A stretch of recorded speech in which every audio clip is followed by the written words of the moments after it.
Hey everybody, it's Christy with Christy Artistry. Thank you for joining me tonight. Before I get started with tonight's video, thank you to all of my subscribers. Love you guys.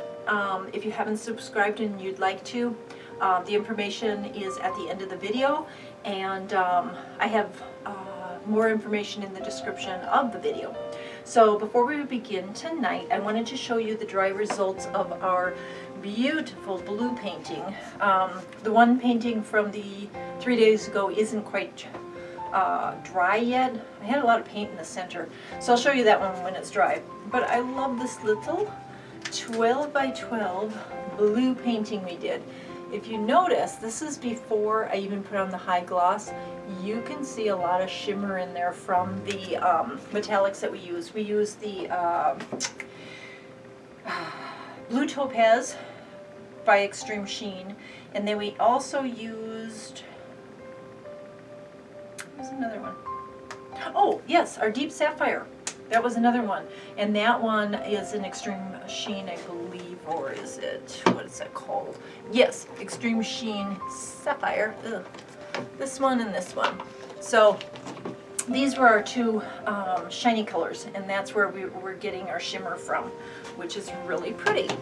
So I can't wait for this one to dry so I can get the, well, it's dry, I just have to have time to get the 3 coats of gloss varnish on it, and I think it'll be stunning when it's done. Okay, so I still owe you the final of the green, I think it's like So Many Greens or something, space one, and then I was going to start another space one and show you how I begin the painting, but due to the fact that tomorrow we leave again for Mayo, we got into one of a world-renowned oncologist at Mayo who's going to help us get moving forward on either the radiation or whatever they suggest to get this cancer taken care of for Dennis. So tonight's painting, I'm going to do a Dutch pour, but I'm going to do a Dutch pour on a 12 by 24 black canvas. So we're going to do a black background, and then I've got some kind of bright colors I want to use. We're in fall now, and we've got some crazy weather going on here in Minnesota. We go from 90, what was it, 98 degrees or something like that, to 61 degrees, so almost, you know, we've got 31 or 30 degree difference in temperatures at this time of year. It's just some really weird stuff. And then we've got some thunderstorms that are going to happen. So with this crazy weather, I wanted to do a black background with some crazy bright colors and see what we get out of that. I thought about using neons, but I've done neons before, and I didn't get quite the response I was hoping for, because I love neon, but I didn't get quite the results. So instead, I'm going to go with brighter colors, but not neons, if that makes sense. So let me grab the camera, bring you down, and we'll get started. I'll be right back.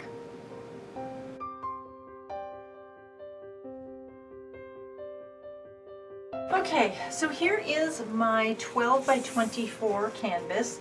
It is leveled on all sides and in the center. My popsicle stick for scraping underneath. My gloves, because we're using black and I'm kind of messy. And my colors. So, my colors for tonight are black background. This is my Artist Loft black mixed with Floetrol and water in this old Artist Loft bottle. And then I've chosen these colors. I don't know why I chose them. I felt like on black they would seem brighter, so that's why I chose them. So here we go. Academy Acrylic Alizarin Crimson. My Deco Art Sterling Silver. And my Liquitex Basics Brilliant Blue. Now, I do realize after I got them together that it looks like red, white, and blue, but that was not my intention. So I'm not sure how I came about that, but that's what I settled on. Okay, so first things first, we need to get our background on the canvas. Again, I'm wearing gloves because this can get real messy with black.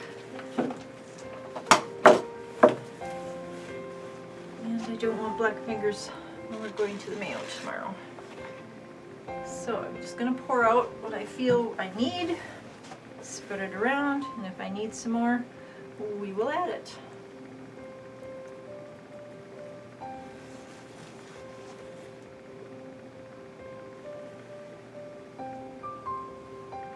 Now when I mix my paints, my whites I usually do in a gallon. I'll mix up a gallon and then I'll pour it into the quart bottles and my smaller bottles as needed. But lately I've just used them out of the quart. I haven't even put them into the smaller bottles. I guess I'm just kind of used to how they pour now. It's not as messy as it was when I used to just dump them on there.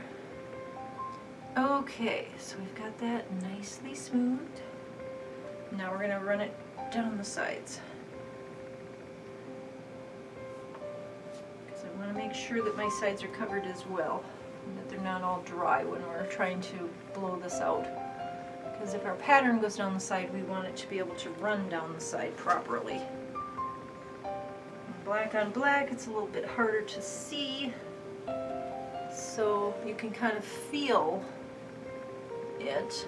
And I'm also, like I said, you can see where it's dry. It tells me it's pooling in the middle here when I have my edges dry like that. So I need to spread it out further and get some of that excess out of the center and down the sides. There's something outside my window. Just heard a big thump.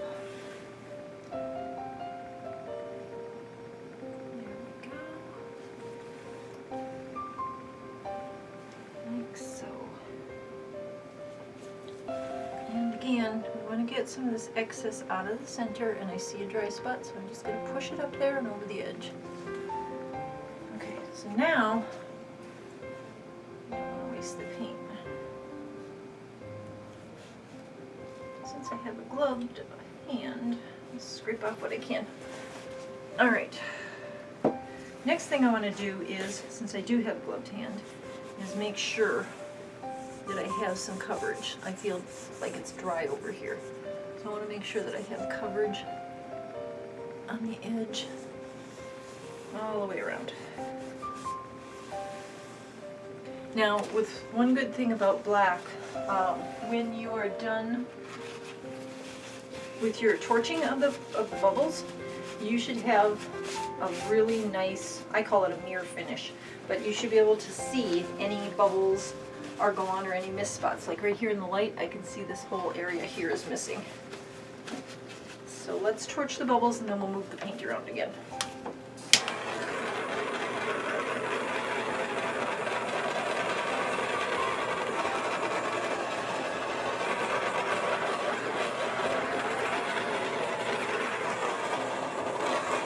Okay, so I do see that there are some bubbles still up here, but I want to take care of this edge right now, because that's where I see a lot of the problem. Now it looks a little bubbly right now, but it'll settle down, and that edge should be fine once we start blowing it out. Alright, so now we're going to torch bubbles again, because as you can see, they're popping up. Or there's a glob, one of the two. Sometimes there's globs, and you gotta take those out as well. Okay, let's put the torch away and find out what this is. This is a little glob. Okay, still looks like it's there.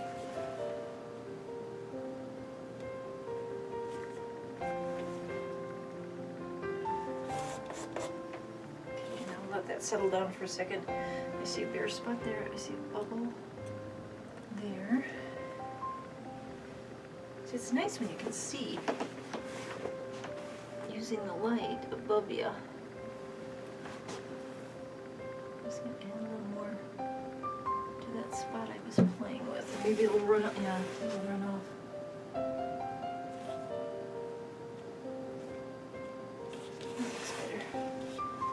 Okay, that looks better. It's not perfect, but again, we will be blowing this out, so to paint the new brown. Couple of those. All right. So next, we're going to move that out of the way and start with our colors. So I couldn't decide, should I do blue on the bottom so that the blue might end up the accent, or should I put the red on the bottom so that the red will be the accent. I was afraid that the red, since it's darker, would get lost in the black, which I've seen before. So I think what I'm going to do is I'm actually going to go the brilliant blue, sterling, and then the red. And I'm going to give brilliant blue a good amount on here. And the reason I'm doing that is to make sure that I do get some shadowing of the blue when we're done. So here we go. And I think, again, I've been doing a lot of right-handed, so I'm going to do another left to right sprig, or Dutch pour. I'm not going to put a sprig on though. So again, I'm going to try to give a good, that always looks like neon. It's so pretty. Now I'm going to try to be careful with the sterling. And the reason is that sterling mixed with black makes gray, and I don't want this gray. I want sterling accents within, I got a clog, sterling accents within the blue and the red, which does not always work, as you see. Okay, I think I'm going to give it some more blue. I feel like I need more blue. So I'm going to actually put it more along this edge to get that back. Might be too much, but I like the blue. There. That should be better. And now we'll put the red in. And the red, I'm going to, again, try to center it in the white. As best I can, but my hand is not that steady after working all day. All right, now I don't think I've tried this color combination on a black canvas before. Matter of fact, I don't know if I've tried, I'm going to call it red, white, and blue, on even a white background. So I'm hoping this comes out quite brilliant, but we'll see. Right, next we need to torch the colors. We want to pop the bubbles and encourage some cells from our silver.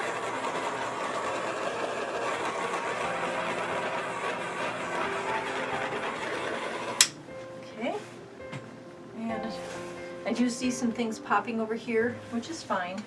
I'm going to use the Revlon, and for my new subscribers, my Revlon is actually just an old Revlon dryer that I had, and it has the high-low button here, but it also has this cool button, so when you put it on low and you hit the cool button, it kind of revs the dryer, which gives me more power without going on high and spraying paint all over my dining room.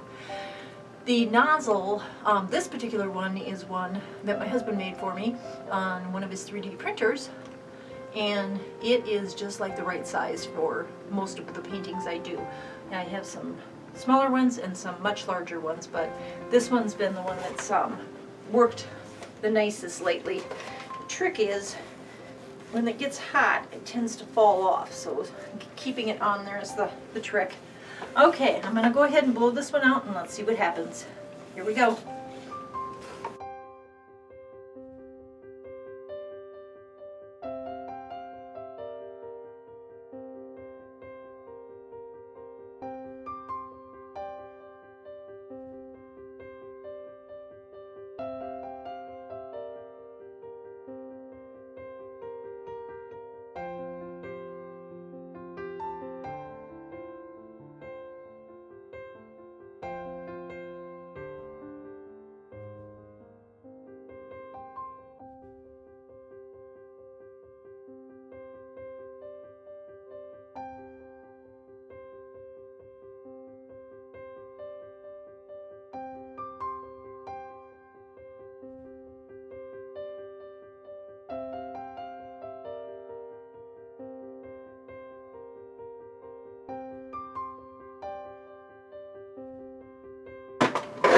came out really cool.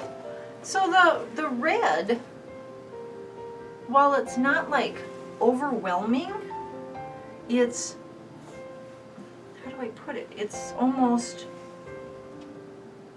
oh, I don't know how to say it. It's almost ghostly in there. It shows like there's some real distinct red in here and stuff, and then it kind of fades to almost a light pink.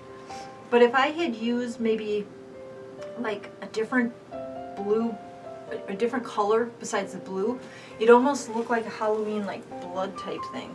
I know that sounds gross, but it's really kind of cool. I like it. I love what's happening with these cells. So I'm going to torch them a little bit. Actually, I'm going to blow this out a little bit more, and then I'm going to torch it.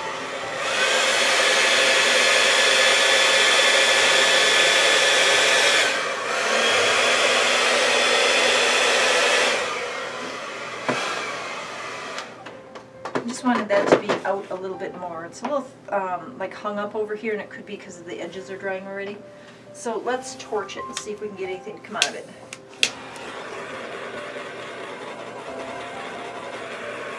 When you torch it after you blow it out, sometimes you can draw up cells and draw out more bubbles, or more bubbles. So that's kind of cool. A lot going on, and it's still like doing it. So I kind of like it. Huh. I like how some of the areas like have these soft shadows, like here and here and here, and this looks like it's popping through, so I'm gonna leave it alone. Same with there. And two little eyeballs popping out here that just started. Some wispies along here, which if those get prominent, those will dry really pretty. Especially if they have silver on them, because the silver will shine. It's really interesting. I don't know. I kind of like it. I'm like looking at it just, and it keeps changing on me. So what I'm doing now is I'm just applying a little bit of the runoff colored paint that kind of matches what's on here. And I'm dabbing it on the corner, and then I'm pushing my finger under the canvas and then tilting it up just to draw down the color so that it covers the canvas all the way around. In the spots that it currently isn't, that's fine. I can't see that, so I'll come over there and look at that. And then, since this side looks nice, I'm going to go ahead and scrape the underneath. I'll show you what we're doing here. We are getting rid of the extra paint, because if we don't, by the time this dries, all of this could be on the table, and we don't want that. And I'm glad this is dry here because I don't want this petal going off. I'll add some black in a minute after this settles down. I'm going to scrape this side because I fixed it. We have a lot of paint running off here. And I'm going to scrape this whole side because that's all done. I just have to come over there and do that whole side. But I kind of like this. I don't know why I like it, but the little eyeballs popped big time now. And here's some stuff going on here too. I wonder what's under here. Looks like this is mostly blue. Maybe we can draw out some more of this red by eliminating some of the top blue color. You can draw out the other colors underneath, like the black and stuff, and it'll look really cool. All right, I'm gonna grab the camera, bring it down, and show you this painting. I will be right back. So here is the painting, and I wanted to show you where those two tiny little eyeballs have now grown into two much larger cells, and everything keeps popping, like here and up here, just tons of cells. And you can see the silver shimmer already through the colors. So like I said, I don't know why I chose these colors. I think they are pretty cool. They made some really interesting designs. And let me see if I can get the whole painting in there. This is the whole painting. I kind of like it. I don't know. Let me know what you think in the comments. Again, our colors were three very simple colors. the Crimson, Alizarin Crimson, my Deco Art Sterling Silver, and my Liquitex Brilliant Blue with a black background. And I think, I'm going to show it to you sideways too. I think it looks pretty cool, but I always think they all look cool. Unless I think they're really ugly, then I tell you. But let me know what you guys think about this color palette, how this came out. Do you like it? Did it come out good? Is it something that interests you? Like, you know, and then tell me why. I'm kind of curious. All right. I think when it gets high gloss on it, that black will also shimmer and shine like it is right now. But we'll see. So there it is. Tonight's beautiful painting. All right. I will have another video for you in about 3 days. And thank you to everyone who has been well-wishing us. We really appreciate it. And until my next video, please take care of yourselves and take care of each other.